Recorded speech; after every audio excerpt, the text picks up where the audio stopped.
हमारे शरीर में वात पित्त कफ की स्थिति सम और असम होती रहती है। आप जानते हैं सुबह जो है ना वात ज्यादा होता है शरीर में, सुबह सुबह, दोपहर को पित्त ज्यादा होता है, शाम को कफ ज्यादा होता है। तो ये पूरे 24 घंटे में ऊपर नीचे होता रहता है। तो 24 घंटे में जो वात पित्त कफ ऊपर नीचे होता रहता है, तो सब्जियों में उसी के हिसाब से औषधियां डाली जाती है। जैसे दोपहर की सब्जी बने, दोपहर की, तो मेरी दादी को मैंने देखा था कि दोपहर की सब्जी बनाएगी तो अजवाइन जरूर डालेगी उसमें, और वही सब्जी रात को बनाती थी तो अजवाइन नहीं डालती थी। तो एक दिन मैंने दादी से पूछा कि यही सब्जी दोपहर को मैंने खाई तो इसमें अजवाइन थी, शाम को खाई तो नहीं, क्यों? तो उसने उत्तर तो नहीं दिया। तो उसने कहा मेरी मां ने ऐसा सिखाया। बस बात खत्म हो गई। अब उस समय मैं भी मान लिया कि ठीक है, उसकी मां ने सिखाया। अब जब मैंने काम शुरू किया ये चिकित्सा पर, तब मेरे समझ में आया कि अजवाइन जो है पित्तनाशक है। घी के बाद, देशी गाय के घी के बाद जो सबसे ज्यादा पित्तनाशक दूसरी कोई चीज है तो वो अजवाइन है। और दोपहर को पित्त भड़कता है, आप जानते हैं, और वो स्वाभाविक है क्योंकि खाना खाने के लिए पित्त भड़कना ही चाहिए।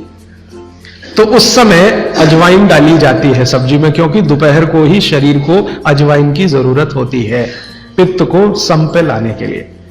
तो भारत में ज्यादातर माताएं बहनें ये बात जानती हैं कि दोपहर की सब्जी में अजवाइन चाहिए। दोपहर का दही है ना, दही का मट्ठा, उसमें भी अजवाइन का बघार लगता है। दोपहर की जितनी भी चीजें हैं ज्यादातर अजवाइन ग्रस्त होती है या अजवाइन से बनती हैं, क्योंकि पित्त को सम पे रखना है। मैं अब इसको बदलना चाहता हूं और मैं ये समझना चाहता हूं और समझाना चाहता हूं कि स्त्रियां जो कर रही हैं वो किसी डॉक्टर से कम नहीं है।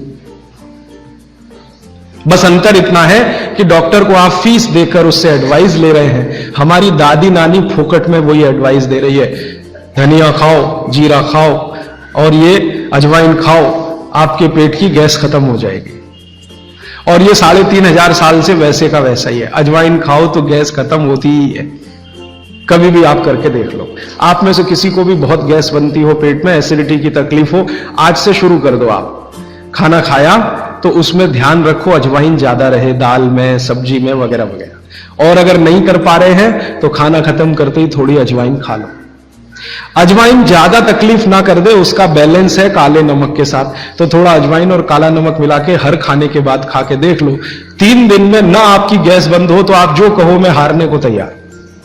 ये गारंटी मैं नहीं दे रहा हूं, ये गारंटी अजवाइन दे रही है, मेरी गारंटी नहीं है, अजवाइन की गारंटी है। तो वो कहते हैं भागवत जी कि पित्त को सम रखने के लिए हमारे रसोई में घी के बाद जो दूसरी चीज है वो है अजवाइन। अब तीसरी चीज पे आते हैं। पित्त को सम रखने के लिए अजवाइन के बाद जो तीसरी चीज अपने रसोई में है वो है जीरा। जीरा 2 तरह का है, एक सफेद और एक काला, है ना। काला जीरा सफेद से भी अच्छा है।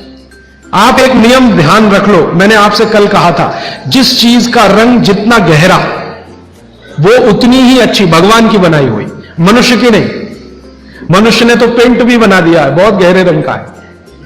भगवान की बनाई हुई हर चीज में ये नियम आप देखना कि भगवान की प्रकृति की बनाई जो चीज जितने गहरे रंग की है उसकी क्वालिटी उतनी ही अच्छी है। तो जीरा 2 है, एक सफेद और एक काला। काला जीरा सबसे अच्छा, पित्त को खत्म करने के लिए, सम रखने के लिए। तो आपकी रसोई में एक हो गया घी देशी गाय का, पित्त को खत्म करने। दूसरा हो गया अजवाइन, तीसरा हो गया जीरा, और एक चीज हींग। हींग तो आप सब समझते हैं ना, हींग। हींग भी भगवान की बनाई हुई है, आदमी ने नहीं बनाई। हींग के पहाड़ होते हैं, जैसे पत्थर के पहाड़ होते हैं ना, वैसे हींग के पहाड़ होते हैं। हींग वहीं से आती है। तो हींग है, जीरा है, अजवाइन है और देशी गाय का घी। अब इसके नीचे आता है धनिया। धनिया 2 तरह का है, एक सूखा और एक हरा। जब तक हरा उपलब्ध है आप खाइए, जब नहीं है तो सूखा खाइए, दोनों की क्वालिटी एक ही है। सूखे धनिये में कोई कमी नहीं आती। आपके मन में ये प्रश्न है ना, हरा पत्ते का धनिया में कुछ ज्यादा होगा, सूखे में कम, बिल्कुल नहीं है, दोनों में बराबर है। सूखने के बाद भी उसके गुण धर्म में कोई कमी नहीं।